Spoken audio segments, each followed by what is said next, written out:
These contract renewals were presented and discussed at the May 9th, 2019 Joint Contracts Matrix Review Ad Hoc Task Force and recommended to forward these items to the board for approval. And they were also presented at the May 22nd, 2019 Joint Strategic Planning Committee, and the committee recommended these items to be brought forward to the board for approval. Again, as these are the reduced and consolidated contract renewals for fiscal year 20. The intent will be to work with these contractors during this coming fiscal year while we recompete these contracts for next fiscal year 21, per the recommendation of the Joint Strategic Planning. The first three contracts are joint items, and these are listed here on the screen. The first is Aiken Gump, Strauss, Hauer, and Feld, and they are our federal legislative advocates in Washington, D.C. Lobbyists.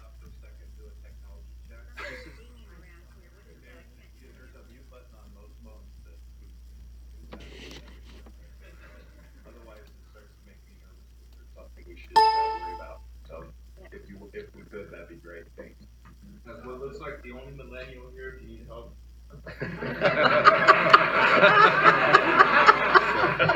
That is the funniest thing I've heard for days. But it's good to know you'll help us. Thank you so much. And we can all grab our canes at the front door. Right after the meeting. Right after the meeting. Okay. Thank you. Thank you. Well taken, Director Murphy. Okay, our next consultant listed is Kurt Pringle and Associates, and they are tasked with our long-range planning support services and specific strategic stakeholder outreach. And they have been key working with our vision planning ad hoc committee in terms of how we set forth policy for long-term visioning for the agency. And the third consultant there under this joint renewal is Barrios and Communications Lab. They are our local community outreach in terms of getting out to the community, helping us meeting with residences and businesses as well as organizations, and helping us with presentations, getting our information out into the community, as well as providing staff augmentation to us and the communications department here at TCA. Kind of the workhorse, if you will, of providing staffing when we need it to get through certain pushes. So with that, I can certainly answer any questions. I know that Director Wagner had one. Those are for items 21, 22, and 23, unless you have well, questions 21. on... We're on 21. We're 19. We're on 19. So, okay. We have to do one by one. You said we were taking these as a group, but I'll play it your Discussions as a group. All right, I'd like to discuss 21. Okay, then please go ahead. But I'll wait and discuss 21 later if you don't think we're on 21. You can discuss it now, but then we're going to be voting separately and... Understand. The floor is yours. Thank you. I appreciate that. All right. Yeah, I do have an issue with 21, and it's the same I will have with 22 and 23, and I won't necessarily repeat it there. It surprised me, shall we say, when I saw it. The original contract was for $450,000. We are now asked to approve amendment number 26, taking this contract up to $4.5 million. I've never seen 26 amendments to a contract and going 1,000% over the original contract. At some point, we ought call a halt and do an RFP. And I know now we're planning on doing it in 2020. But when I read this, all I could think of was the debacle at the Great Park in Irvine before our chairman got on the council there, where a council would find friends and shovel them dollars and shovel them dollars and shovel them dollars until they had shoveled them somewhere between $200 million and $250 million with no public oversight, no RFPs, no RFQs, no understanding of how the scope of the agreement had changed and whether the person doing it, who had been doing it for a while, and was a friend of everybody on the council and everybody on the board, was really still the best person to do it. 26 amendments, bringing this up 1,000%. That's not responsible on our part. And I would like to see us have some sort of a policy to call halt. You know, the one with Kurt Pringle and Associates, that's the Second Amendment. We got a taste of the work they could do. But 26 amendments? I even have a problem on the next two agenda items where it's amendments 8 and 9. At some point, we ought to take a look at our contracting policy and step back and say, you know, we don't want to go where the Irvine City Council went a decade ago and gave us that boondoggle of a great park that it took an enormous amount of effort to dig out of that boondoggle and get it up and running. And kudos especially to Mayor Shea for the work she's been doing for years to get that thing more functional. Let's not go there with this. I would urge us put this out for a bid and try. If Communications Lab gets it, great. We know what the scope of work is. We know what we're asking them to do. We think they can do it better than somebody else, but somebody else also deserves a shot. 26 amendments, a 1,000% increase. That's breathtaking. Director Bartlett? Thank you, Chair. So we had a really robust discussion at the committee level, and I know a number of these contracts were in place for a long time. But during that process, and they were set up for multi-year extensions. And so, I mean, I really raised a point with regard to, look, we're consolidating with our different vendors that we have out there.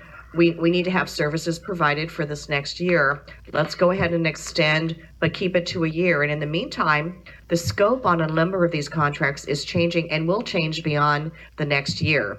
And then again, we had a number of contracts that were retainer, regardless of whether they work 2 hours a month or 300 hours a month.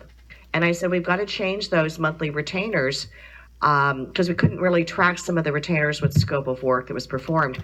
I said, we've got to change those to time and materials. They'll get paid on an hourly basis. So if they work 2 hours a month, they'll get paid 2 hours. If they work 20 hours a month, they'll get paid 20 hours. So we made a lot of substantive changes in addition to the scope changes. And I think we're in a good place right now to continue with the revised scope, reduce number of vendors for the next year, and then get everything re-procured. And that was another thing too. You know, we've got everything lined up for this year, paring down the vendors, paring down from retainer to hourly and, you know, time and materials, and then getting everything out to bid on all of these vendors for the next year from 2020 and beyond. So I think we're in a good position now to go ahead and approve what we have today, but knowing that we've already made some substantive changes and we'll be making more changes, of course, with the re-procurement a year from now. But I think we have to move forward with a level of service. We can't have a vacuum where we have no service from the different vendors here. God so I think forbid it's important to have some continuity. And like I said, we've already made some substantial changes in just this year moving forward with these vendors. Thank you. Director Heft is recognized. Thank you, Chair. In looking at these numbers, if I can use this term, I would concur with Director Wagner in that I'm not that familiar how we come to $4.6 million, and I think it would be very helpful to understand some details in terms of what that consists of, how that breaks down. That's a very large contract. And my level of comfort, I think, would be helped extremely by understanding what goes into those numbers and why we're paying them. Thank you. Director Bain. So I have echo Director Wagner and Director Heft's comments, and then just if I could decouple the discussion and talk to my San Joaquin colleagues. You know, a lot of the discussion in the staff report really is geared towards items for Foothill Eastern. And we're providing $100,000, I think, for Communications Lab, and I'm not really sure what that work is for because we don't really have the projects in the upcoming year that they would need to be helping our communications department. So I would want to understand a lot more about what they're proposed to do because as it seems, we're just sort of supplementing the work that they're going to be doing for Foothill Eastern on the San Joaquin side. And then going back to item 19, I would just sort of echo those same sentiments for Aiken Gump. I think the staff report acknowledges we don't receive federal funds, especially not at San Joaquin.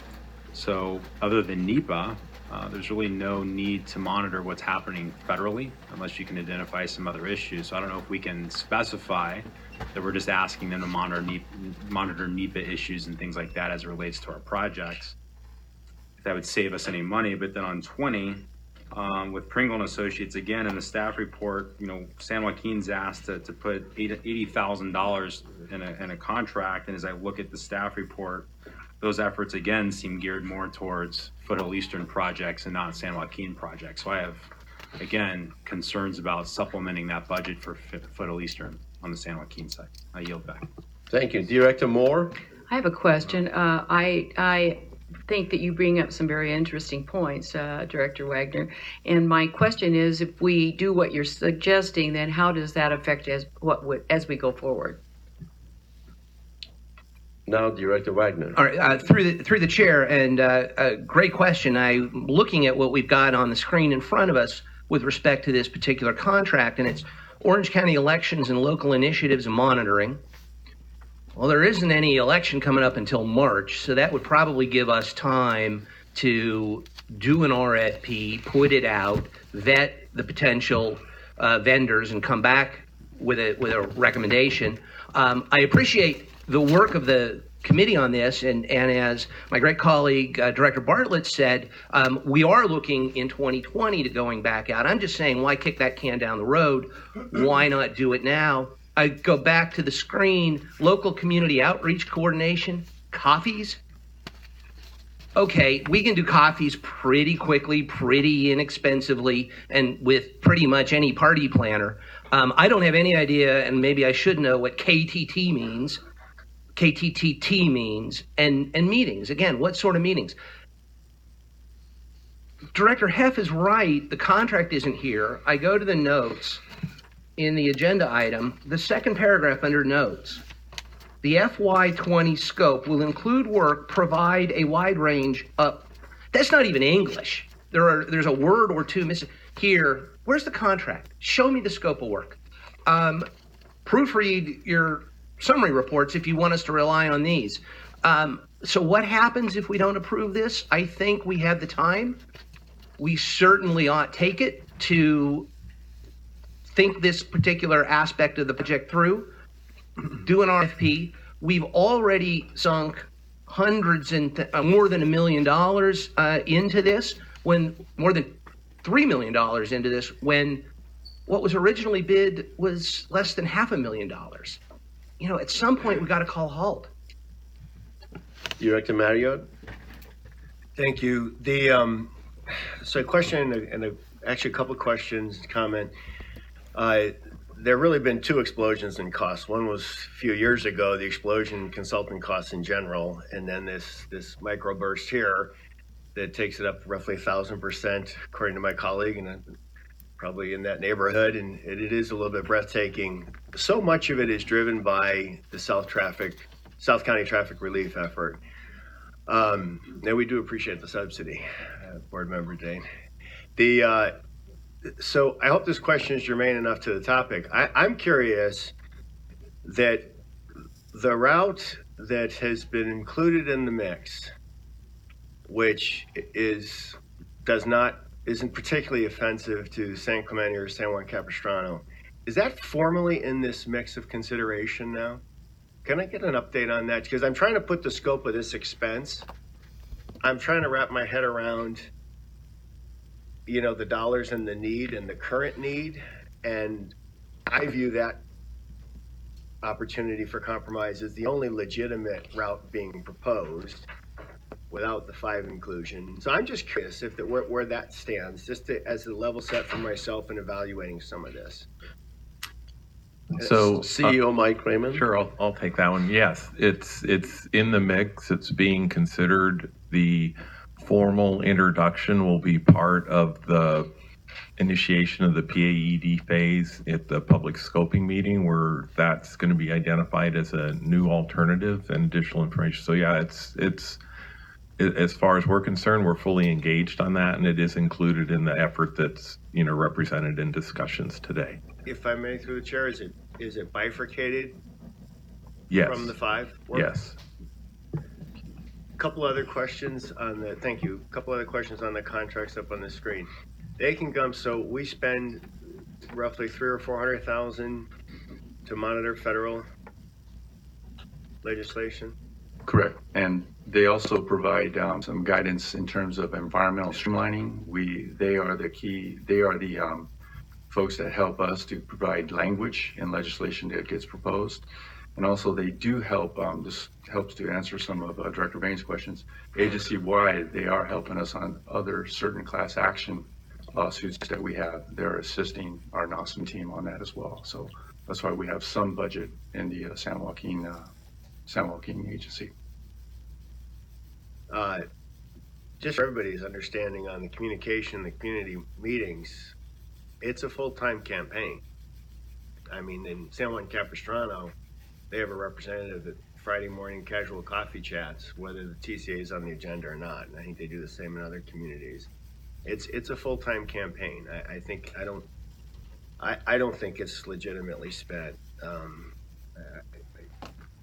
I would favor getting more competitive with the process and taking our chances on our ability to handle the inflow of work on a reactive basis until we're there. Thank you. Thanks. I just, maybe some clarification, because there's been some questions raised that I don't think we've had an opportunity to hear the answers to.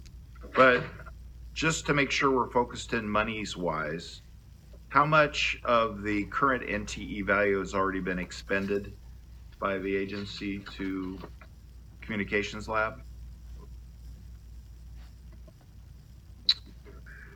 Let's see, they're for this current fiscal year, Director? Well, no, you're showing an NTE value, the original, Yes. and then current. I just want to clarify that the current NTE value has already been expended? Yes. So in reality, today's question is whether or not to approve $360,000 contract for this coming year, which are not to exceeds where activities would come back for approval over certain amounts. Is that correct? That is correct. Okay, clarification. I understand and I agree philosophically with not being a big fan of 26 amendments and the rest. But I think part of the discussion, and I know part of the discussion with the ad hocs we had, was how much to go after this year in RFPs and how much to look at in 2020. And this was one of the contracts, given the size as well as the services delivered, that it was thought best to put on the 2020 RFP round versus this round. These are NTEs, and in the grand scope of things, it's about an 8% increase to the expenditures. Love to go back and have this discussion a couple of years ago before there were larger amounts of money on this. But at this point, I agree that we need to go to RFP. It's fine to look at when that's appropriate to do, but I just want to make sure we're all comparing apples to apples in terms of what's on the docket for today. So I'm okay following what we voted for in the committee, which is to definitely RFP this in 20 and approve these as NTEs to move forward on today, from my perspective. Thank you, Director Murphy.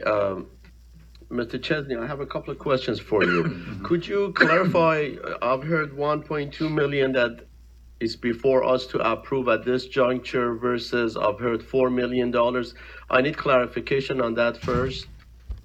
So for fiscal year 19, we had 9 total contracts that were signed for a total of 3.1 million.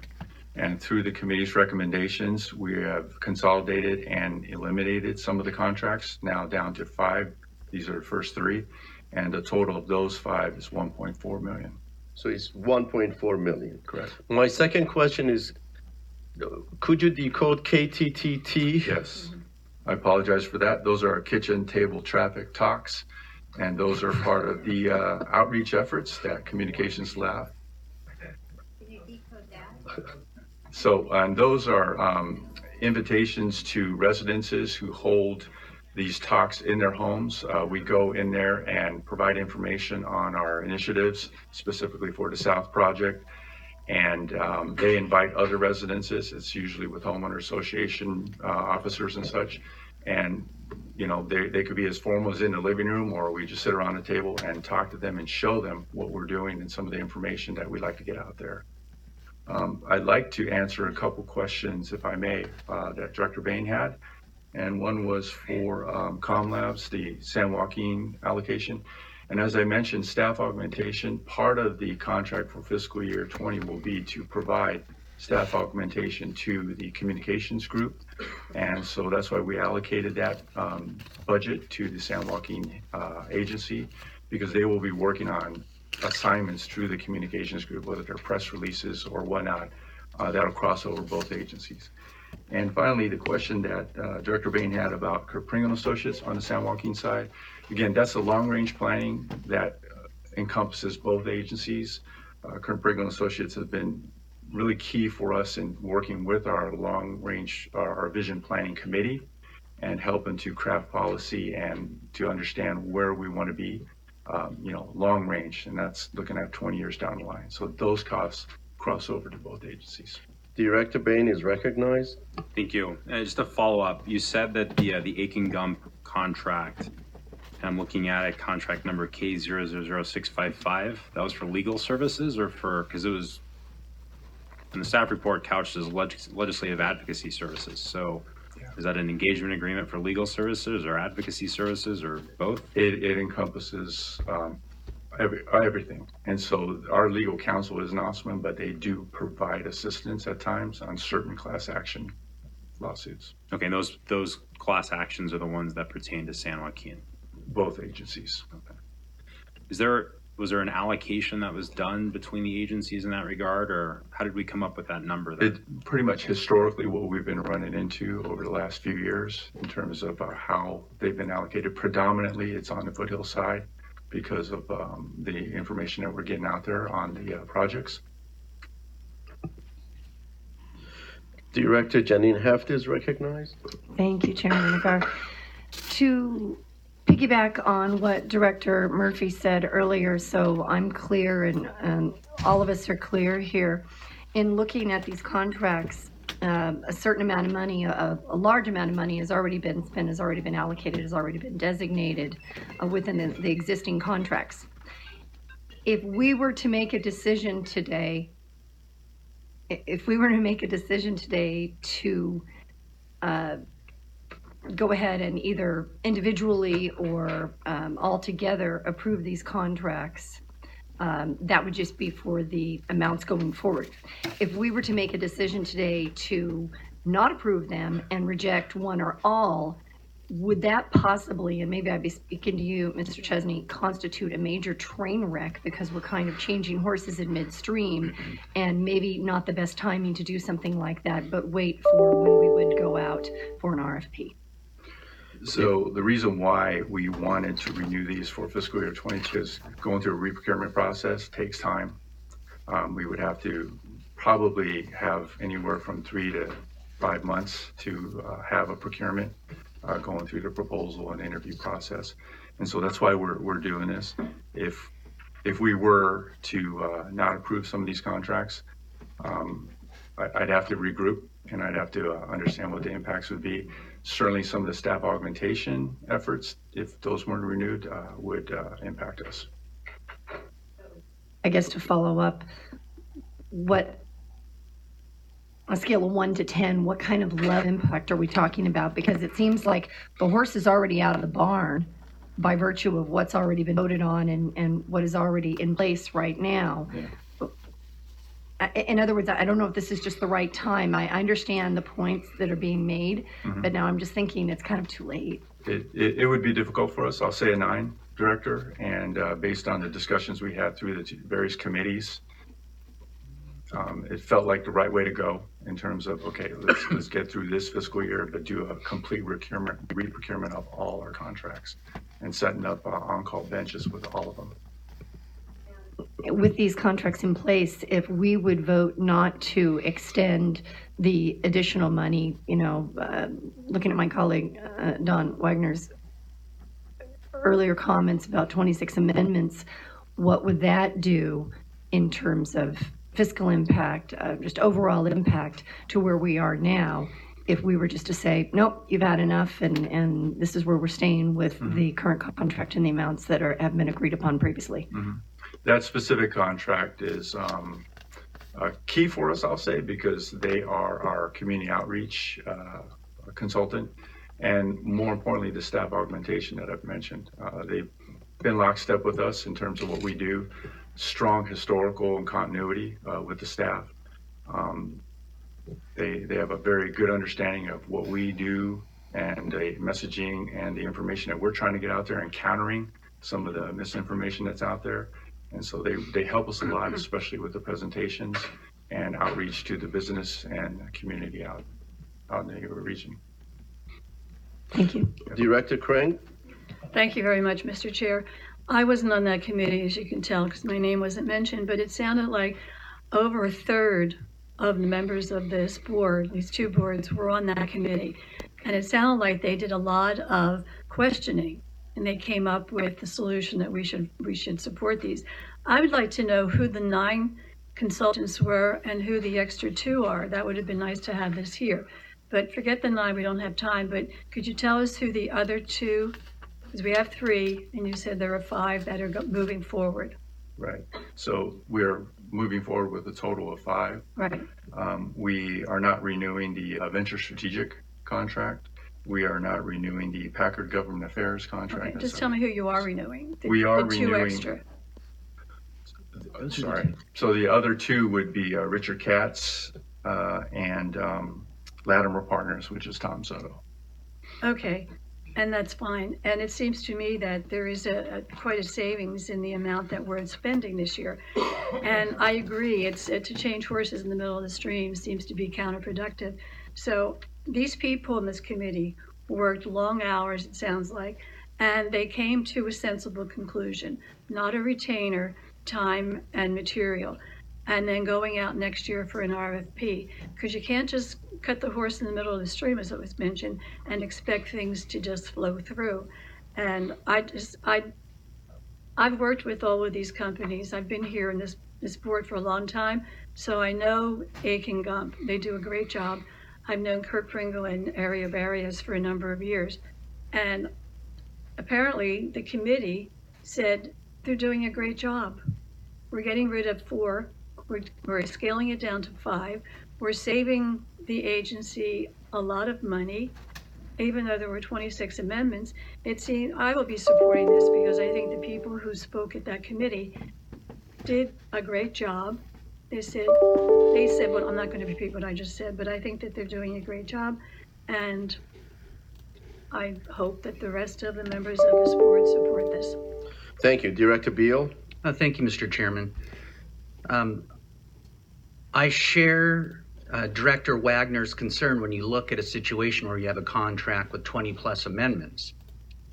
In fact, I would venture to say every director sitting up here, it makes you stop and think. And when he says we need to call a halt at some point, I think we all probably agree. The question is today the day to call a halt to it?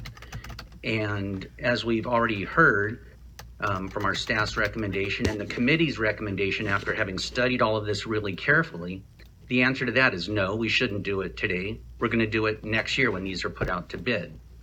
And so to that extent, I agree with the comments that were originally made by Director Bartlett, that we can't put TCA today in a position of not having service of this type. God forbid there were no more coffee talks at the kitchen table. In my opinion, we have at TCA very important work to complete right now going forward. And so I believe we need to stay the course. We should take no action to stop now or to limit, hinder, delay the TCA's ability to complete its mission and the planning and community outreach that we're doing. The mission creep's phenomenal, Tony Beal. I believe we have been getting good value from this existing team of consultants. All your people elected. I would expect we're going to get another year of good value from these consultants.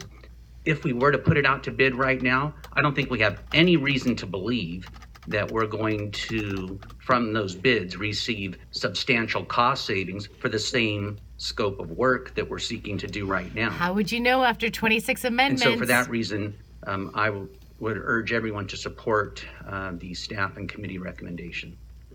Thank you. Director Wagner, back to you. Yeah, just briefly, because I've made most of my points, but I'm hearing some things that don't frankly make a whole lot of sense to me. We can't change horses in the middle of the stream.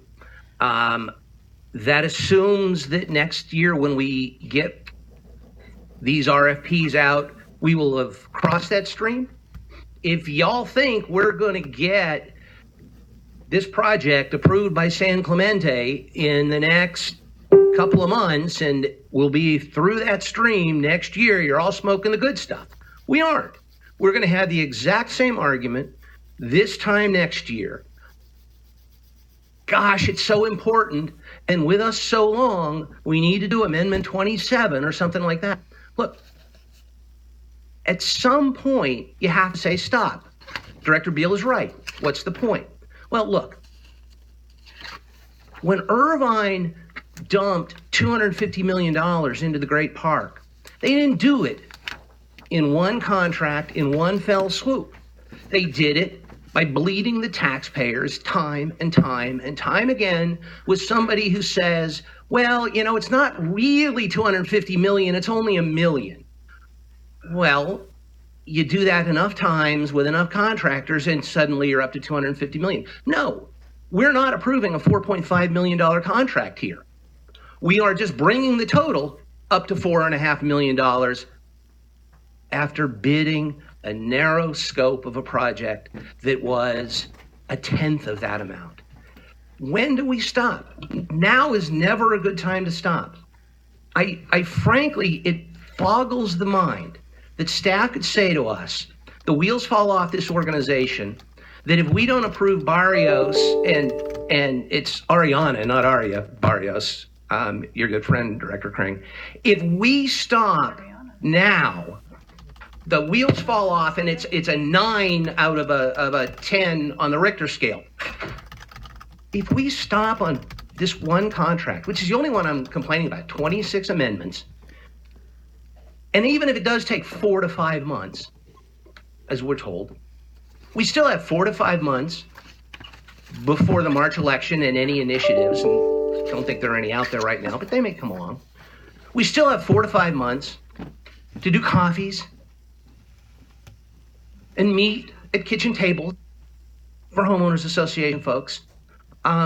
We just approved earlier today a multi-$100,000 contract for a communications consultant.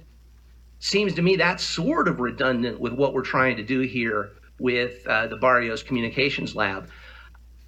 I just see us going the Great Park direction, and I don't want us to have to answer somewhere down the road, how come you kept shoveling dollars to your friends without going out for an RFP? And by the way, if we go out for an RFP, I have no doubt in my mind that the Barrios and Communications Lab response will be outstanding, and they very well may get it. We owe it to them, we owe it to the taxpayers, we owe it to those who put us here to make sure we don't make the mistakes that Christina Shea and to a large extent, and I, to a smaller extent, fought in the city of Irvine and wasted $250 million there. Thank you. Director Marriott. Thank you. Okay, I beg your pardon. Our CEO, Mike Kramer, wanted to chime in. I just wanted to clarify that changing horses in midstream, what we're asking for is the ability to properly go through an RFP process without a gap. It's not midstream of all of the work that we're trying to do. We will definitely be able to, through that RFP process, get qualified firms in here to do that. You know, maybe even, you know, obviously these firms will recompete for the work as well. So that's the concern. It's not that we're going to be back here a year from now saying we still need them because we're not through with the project or something. It's really only asking for the ability to properly go through an RFP process. The other thing is once we go through the RFP process, we're going to bring those contracts to the board for approval, and that's going to be the contracts that we use. So by the time we get to next year, we won't be bringing the same contracts back. You will have been through that process. And I'm saying start that process, an orderly process now. And we agree, and that's the direction we got from the You're not starting it now. You're re-upping, and we're going on. Let's start it now. We are starting the process to reprocure this summer. We'll put all these RFPs. So we're not going to wait and time it so that we get through another year's worth. We're going to start immediately the reprocurement process for these contracts. But won't that be the next year? It's 11:35. In the interest of time, Director Marriott. Thank you. It did spark a question of staff. Can you just clarify? Because I've been under the impression this is a year or nothing deal, and we're a board. We have the flexibility to amend the time frame any way we see fit. I mean, can you just clarify the time frame of expectation? Yeah, I would ask you not to modify the time frames, but it is our intent to issue and get in place the new contracts beginning right away. So, time frame So to reprocure RFP and gain subcommittee and board approval would be roughly how many months? 5 months minimum, I would say. Theoretically, we could prorate all these dollars and factor it. And I would ask you not to do that. There's a lot going on. I want the flexibility. I don't mean prorate. In thinking it through, a board member can kind of prorate that in their head, flesh it out as a monthly and figure, okay, this is my risk while this process goes on. I'm not talking about mending the vote. I'm talking about just how someone evaluates it. Correct. Fair enough. And we'll prioritize the procurements, and we have resources in our contracts department aren't unlimited, so the schedule of how these get done, I don't want to commit to that today, but I just wanted to address the question that you're not going to have the same contract for Amendment 26 next June that we're going to be asking 27. Thank you. It's hard to keep count. Okay. 27 is my lucky number, though. And for my point, I know 5 months is an estimate, but that wasn't my original comment, just to proceed briefly. So I want to be clear that the work of the subcommittee is something we've been asking for, and we appreciate the fact that they put so much work in, staff as well. I also want to say, the folks that have been doing this work, I mean, Barrios was just clarifying some of the other meetings. The kitchen table stuff, advertised to do a very nice job. I've overlapped several of those meetings with them. They're very good at the visuals and so forth. They're very good in working with the community. Kurt Pringle from Pringle Associates has educated and clarified some very complex issues for me. Aiken Gump, I know they did an overview. I mean, they're all good people. I've always maintained that they've been given a very impossible task, getting a freeway connected to another freeway when there's no way to do that. Period. That's your train wreck. And for my colleague Heft, we're already in the train wreck. The train is partially wrecked. I've been on it for 2.5 years now, and there's, and some of this is just kind of a continuation. But when you've spent this many millions and you still have 2 routes under technical consideration that provide 1% relief and don't provide redundancy, that's about as train wreck as it gets from a business logic point of view.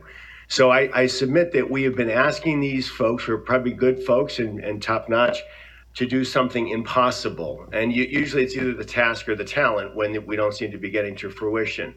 I would ask, we brought Dave in-house. Barbara, I presume, it's public record, you can share it if you want, but I'm sure she's well paid to monitor. What is when we look, and I know it's a separate item and might come back up, but when we look at Aiken Gump, what is, on the federal side, what is ominous for our agency? Because if you're paying $40,000 a month to monitor and be ready and stay on your toes, that almost implies that there's something ominous out there as it regards toll roads or tolling capacity. Is there something in that original legislative agenda that is ominous or particularly concerning for us, or is it just regarding the environmental stuff? Currently, it is specifically towards the South Project and environmental efforts that we're going to be moving into. And no secret that there are certain congressional representatives there that have sent in letters to us. And so they're working very hard to try to mitigate that, working with their staff as well. Thank you. Mr. Chairman. Director Bartlett, and then Director Kelly, and then Director Foley. Okay, well, we had a robust discussion at committee level and really reined in the term and the pricing going from 3 million down to 1.2. And I think we need to have some continuity in service. But I appreciate very much all of the comments from our colleagues up here. You know, with Supervisor Wagner pointing out the 26th Amendment. I know that sounds a bit alarming. You think, well, how could there be 26 amendments in a contract? We've had turnover in TCA staff.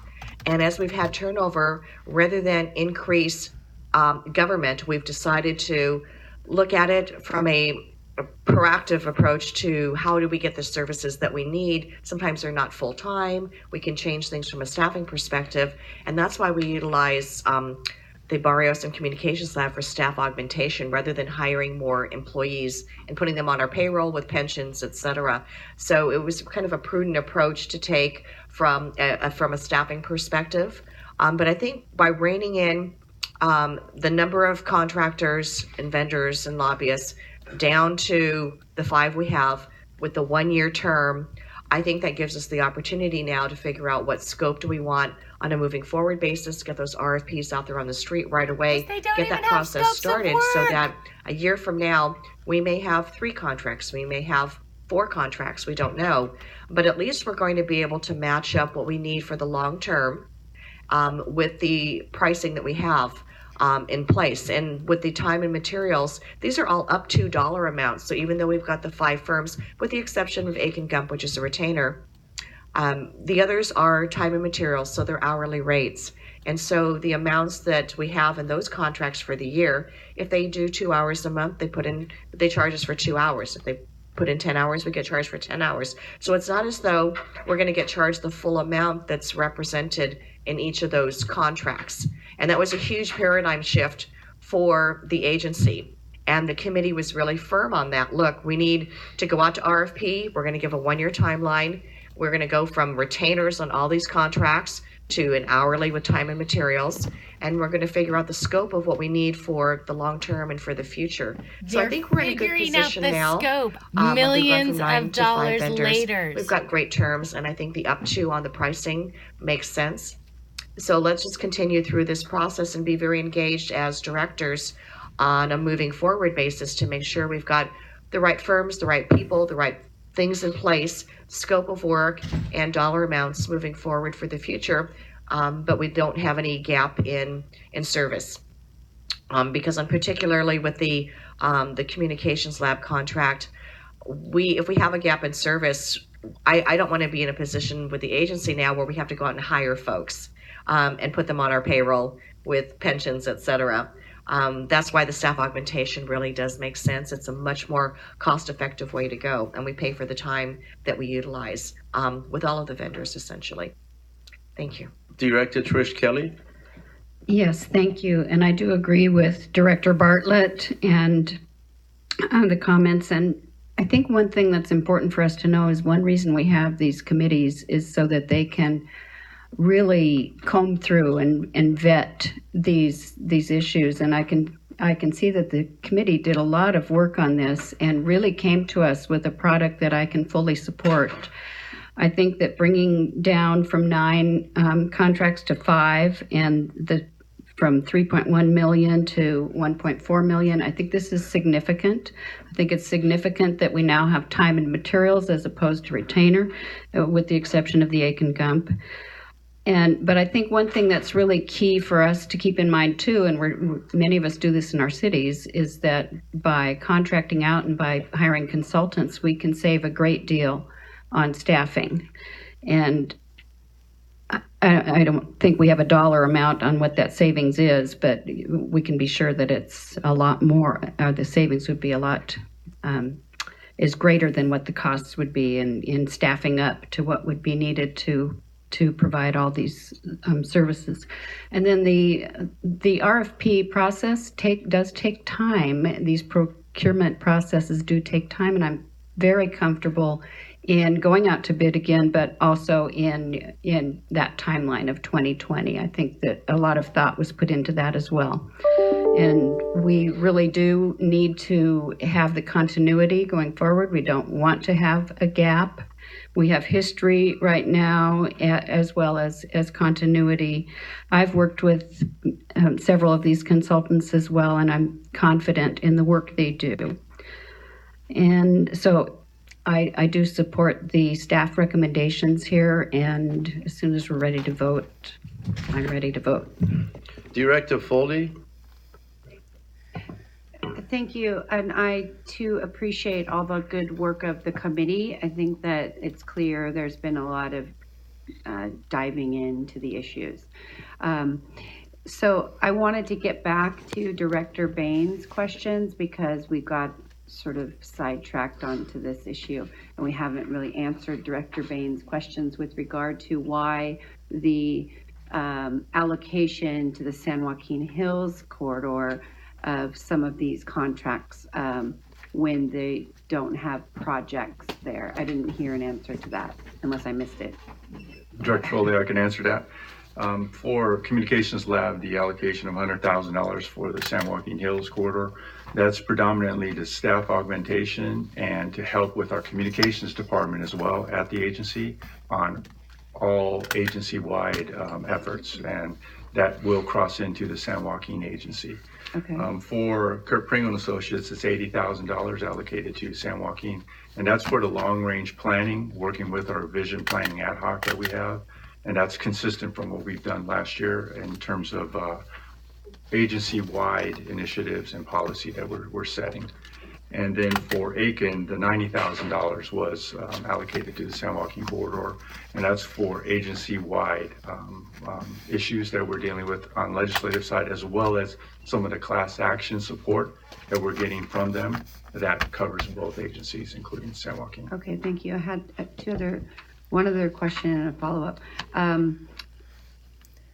Director Wagner keeps saying that the election is in March.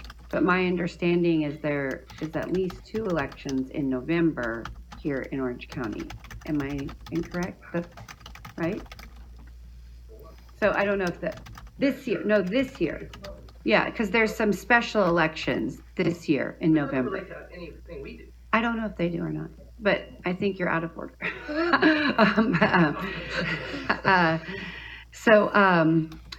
And then I just wanted to address, because I do feel like this board is very professional in the way everyone works together and respects each other's service.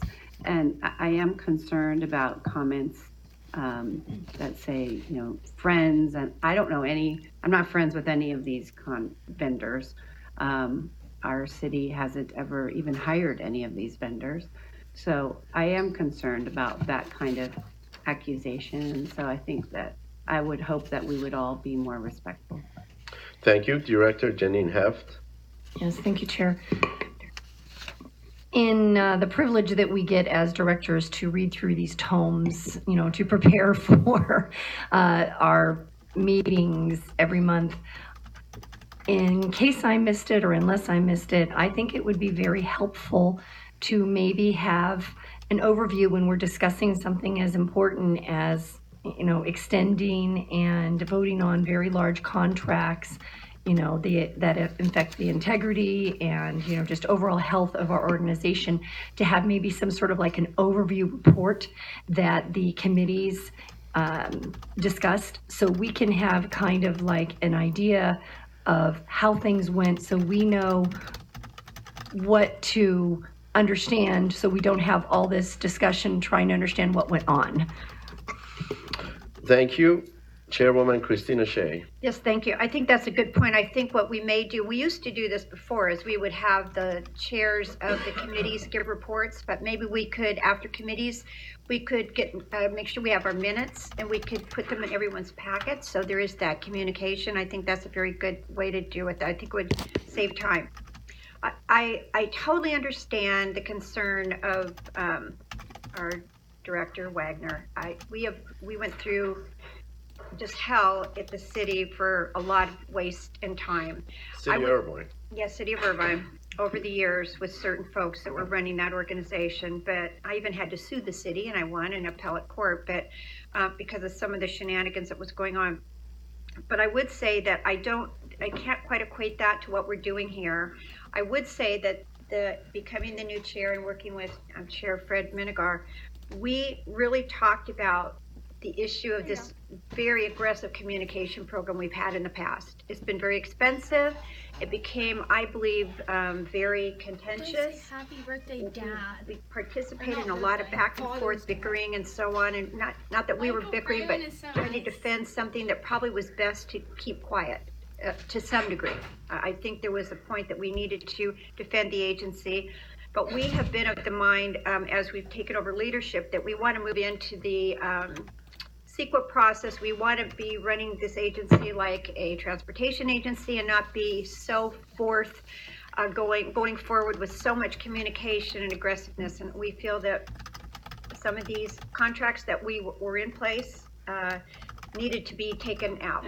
They needed to be removed, and now we're moving into a new direction. So I'd have to compliment this committee. I think, honestly, Director Wagner, your sense of what you see is exactly what we were seeing, what we have tried to resolve. We have taken it very seriously with this committee. We probably will continue that, I would hope, moving forward, looking over the procurement process and whatnot. But we also don't want to create a lot of disruption, and so sometimes it's important to, in government, as we all know, to be a little bit more conservative rather than quite so provocative in how we would address our actions. So I totally understand your point of view. I do think that we did, through this committee, try to tackle a lot of those concerns. But I do feel that approving these contracts are very important to move forward, and then we will start the procurement process.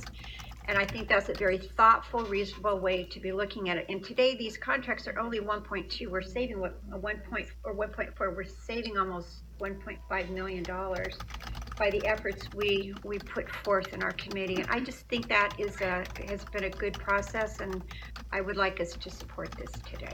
Director Munzing? Yeah, being that we've already pretty much cleared that this is a not to exceed contract, and I think with the CEO's comments of the fact that we can fairly expeditiously begin the process of the RFP, I would like to, if I'm able to, from San Joaquin, I would like to move items 19, 20, and 21. Second. Before we proceed, just one quick, Director Crane, and then we're going to get down to. You can make the motion. It's on the floor. It's moving. 30 seconds. Well, Director Foley, I'm sorry that you were offended that I called some people friends. No. I was referring to Director Wagner. I apologize. Oh, okay. You called somebody your friend. Oh, because I've known these consultants for many, many, many, many years, and served with Kirk Pringle for 4 years on council. So I do consider them very long associates, and I would consider them friends. Very good. If there are no other comments, it's 5 to 12, and we've got quite a few items to discuss. Lucille, Okay, please recuse yourself from voting then. Start by thanking Director Wagner for getting KTTT defined. I was curious about that myself, but I was afraid to show my ignorance.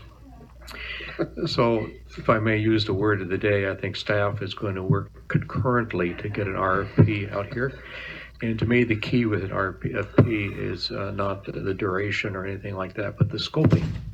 Things have changed. What should go in it? I think that needs to be carefully thought out. And so then maybe we need 5 contracts, maybe we need 3. The services may be quite different than what we've been talking about in the past. So I really think it takes a good look at the scope of what we're asking for.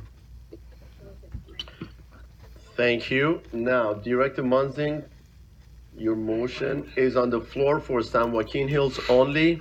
Call to divide the question so we can do 21 cents. Okay. I'd like to do each separately if we could. Sure. 19, 20, and 21. That's my plan. For item number 19, San Joaquin Hills only, it was moved by Director Munzing. I believe the way that the motion went, it was all 3, so we do need to separate, don't we? We are separating it. Okay. We're starting a new motion. Motion on 19. 19. Yeah, separate. Separate. Big word. 19. I move item 19.